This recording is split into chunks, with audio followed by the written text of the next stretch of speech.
Good morning dear students. आज हम tenth class का क्वेश्चन नंबर 25 करने वाले हैं। 25 चतुष्फलक है। चतुष्फलक ऐसा पिंड होता है जो चार समान समबाहु त्रिभुजों से घिरा होता है। ठीक है, यहाँ देखें, ये नीचे वाला पोर्शन है, ये उस चतुष्फलक का ऊपरी दृश्य है। ठीक है, ये यहाँ पर नोक है और इसका परिभाषा में इसको बताया हुआ है, वो भी देख लें आप। यहाँ ये देखिए, चतुष्फलक क्या होता है। यह वह पिंड है जो चार समत्रिबाहु मतलब समबाहु त्रिभुजों से घिरा हुआ है। ठीक है, यहाँ देखें, समोसे की तरह इसकी आकृति होती है। एक त्रिभुज ये है, दूसरी ये है, तीसरी पार वाली है और चौथी नीचे है। तो ये सब चार त्रिभुजों को मिलाकर कवर किया गया एक पिंड होता है। और ध्यान रहे, ये सारी त्रिभुजें जो चार की चार त्रिभुजें हैं वो समबाहु त्रिभुज होती हैं, एक बराबर होती हैं और तीनों भुजाएं इनकी समान होती हैं। तो ऐसे चतुष्फलक का सामने और ऊपरी दृश्य बनाने को इस प्रश्न में कहा गया है। और इसमें कहा है कि वो एक्स वाई पर दाईं ओर को 45 डिग्री का कोण बनाता है। ठीक है, इसके साथ ही एक माप दिया हुआ है, आधार 4 सेंटीमीटर। तो ये त्रिभुज है, इसकी एक भुजा 4 सेंटीमीटर हुई, तो बाकी भी 4 सेंटीमीटर ही होंगी। आधार त्रिभुज का 4 सेंटीमीटर है, तो समबाहु त्रिभुज में आधार और भुजाएं बराबर होती हैं।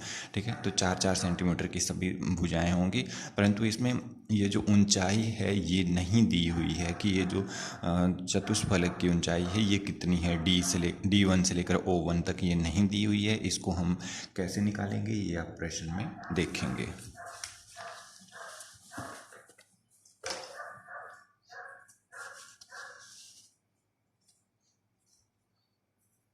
Question number 25।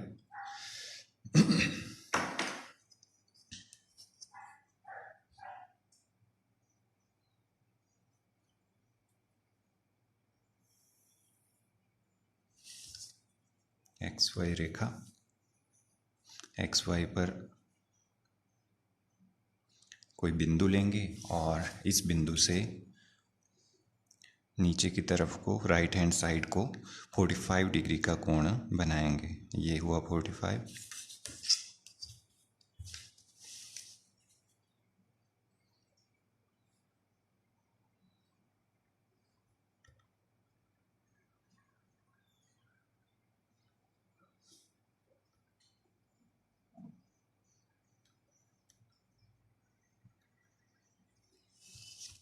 ये हो गया। अब 4 सेंटीमीटर का आधार लगाएंगे इसके ऊपर।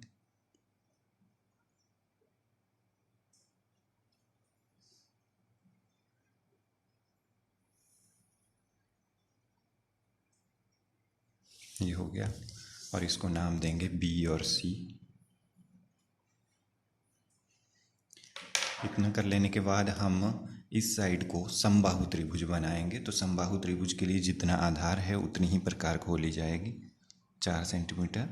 और जैसे समबाहु त्रिभुज बनाते हैं उसी तरह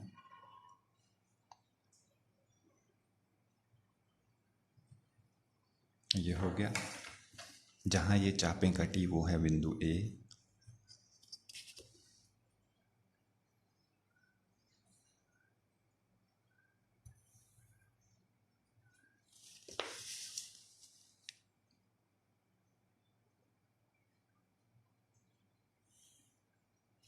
ये हमारे पास एक समबाहु त्रिभुज हो गई।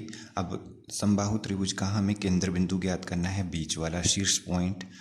उसके लिए किन्हीं दो कोणों का समद्विभाजन कर देंगे आप इस तरह।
हमारी चतुष्फलक का ऊपरी दृश्य बन गया। एक त्रिभुज यहाँ है, एक यहाँ है, एक यहाँ, और सारी त्रिभुजें यहाँ मिलकर ऐसे ये शीर्ष बिंदु है इसका। ठीक है, इसको नाम देंगे O। अब O से हम लंब उठाएंगे ऊपर को,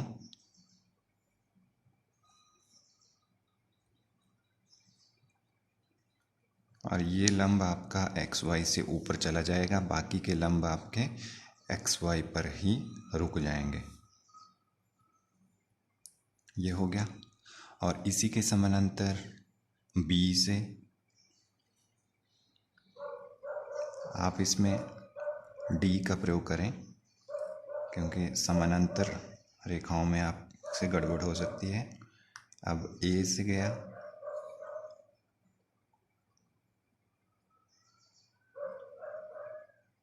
और इसी तरह C से,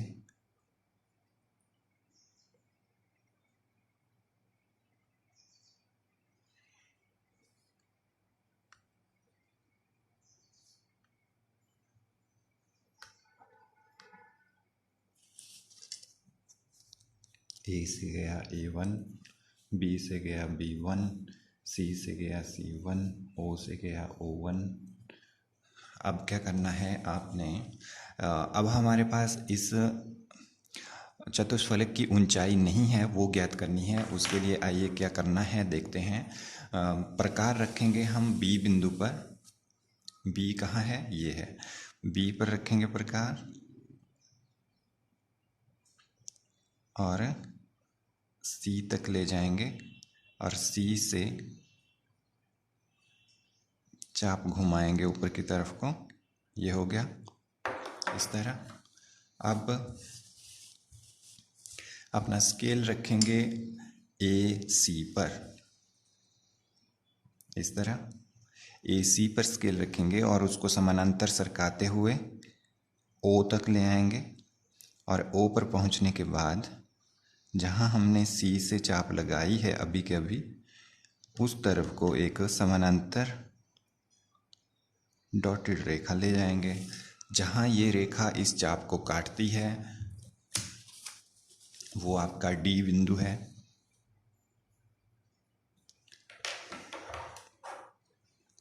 इसके बाद O से लेकर D तक ये जो आपकी ये लंबाई है, यही आपकी इस चतुष्फलक की ऊंचाई बनेगी।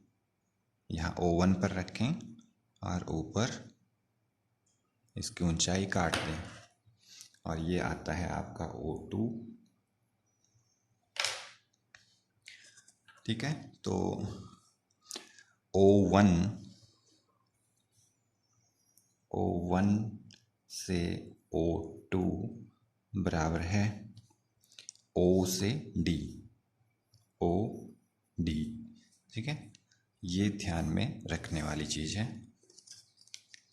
अब हम ऊपर वाली लाइनों को किसको किसको पक्का करेंगे, किसको किसको डॉटेड करेंगे। तो ये ध्यान में रखना है कि जो भी हमारे ऊपरी दृश्य में सबसे बाहर वाले पॉइंट्स हैं, ठीक है, सबसे बाहर वाले, तो सबसे बाहर वाले जैसे इधर से अगर हम आएँ तो C पॉइंट आएगा हमारे पास, और इधर से आएँ तो हमारे पास A पॉइंट आएगा इस पिंड का।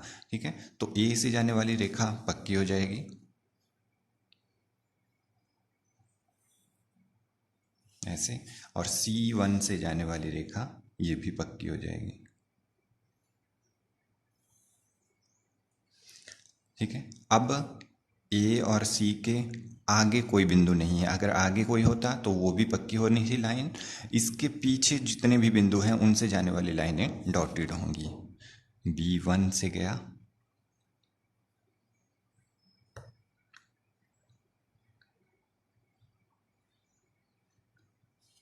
इस तरह। तो ये आपका क्वेश्चन नंबर 25 बनकर तैयार है। Thank you.